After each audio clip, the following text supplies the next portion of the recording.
Jessica and Anne have worked with students with autism for a number of years. In the next few minutes, they will share some helpful tips and key ways to encourage, engage, and support students with autism in the classroom.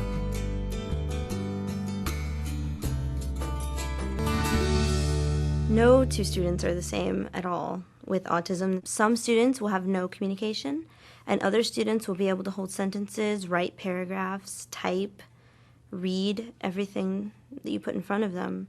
You have to take the time out to think, to process, because these children are puzzles in every way, shape, and form. Each one of them is different, and you need to take the time out to see how everything matches together.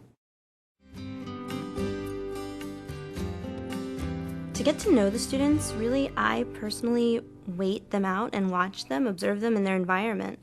I maybe start by playing a game with them and doing different things that are just kind of leisurely and seeing how they react. But just really getting to know them as people, not just as students or students with autism, getting to know them as a 10-year-old or an 8-year-old. One main thing that I like to do when I'm first working with a student is that I always make sure to observe before I dive in. It's incredibly difficult, actually, to work with a child and try and figure out the child at the same time. Observing is a really important factor when working with students with autism because there's so many things going on with them. Some of them may be highly sensitive to sounds and start having an inappropriate behavior based on a sound that they hear that you don't hear. Do you want headphones or speakers? Speakers? Turn it up. Over here.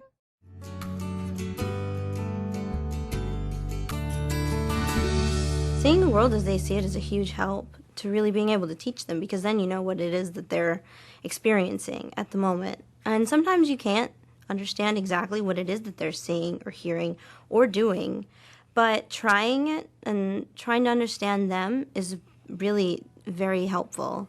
It's incredibly important to put yourself in the child's shoes. What you want to do is see it from their level and see it from their point of view, see all of the different things that may be affecting them and making things difficult for them.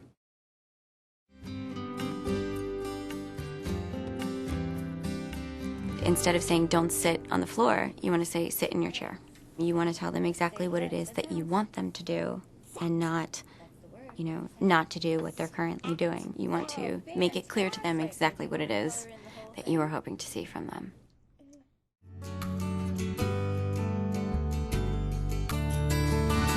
If you have a student that is having a difficult moment or a challenging moment, there are a few main things that you really want to make sure to do in that period of time.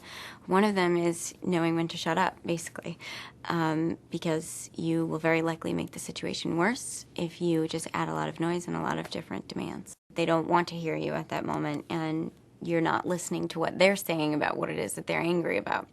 So one of the things that we do very often is instead of saying it to the child, we might just simply write it down,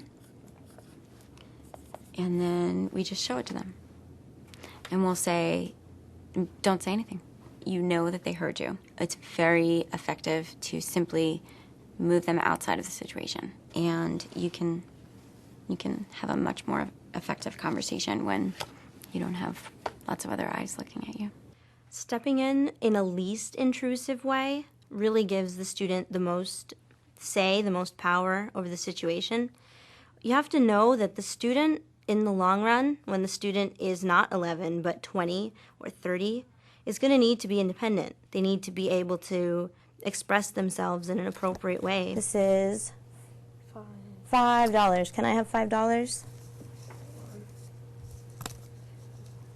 3, 4, 5. Pretty good. Here you go. You have $5.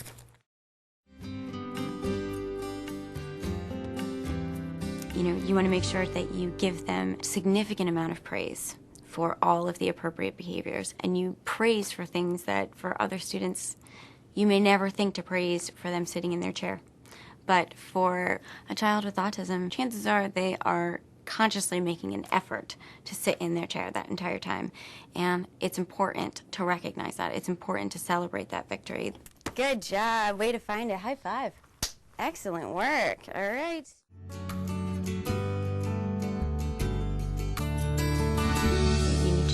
yourself to look for the positives. There are positives everywhere, and it is incredibly important that you focus on them and that you celebrate every single victory. If you have a child who has a difficult moment in the morning or at any point in the day, but they are able to get themselves back on track, that is a victory. That is absolutely a victory that needs to be celebrated by you and by the student. There's victories in everything. If they do one step of 5 steps without you having to tell them what it is, huge victory that should be celebrated and pointed out to them. You earned computer in 180. All right, you're doing an awesome job, Eli.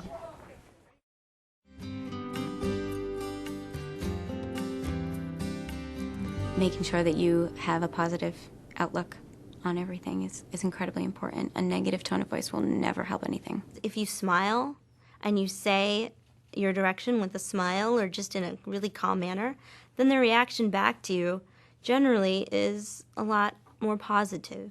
They'll smile back, you'll get a lot of laughs, saying, okay, we're going to do a lot of work today and then we're going to play a game. That really goes a long way because then there's something to look forward to for both of you. When I first started, my attitude was that I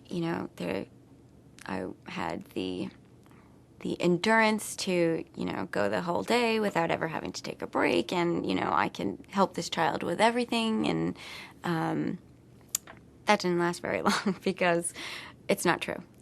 You should start every day the same way, and that you should enjoy your job. Absolutely. I love my job. I come to work every day excited to see what the day brings. But a positive attitude is incredibly important. A perfectionist attitude is not going to help anything because things aren't going to be perfect.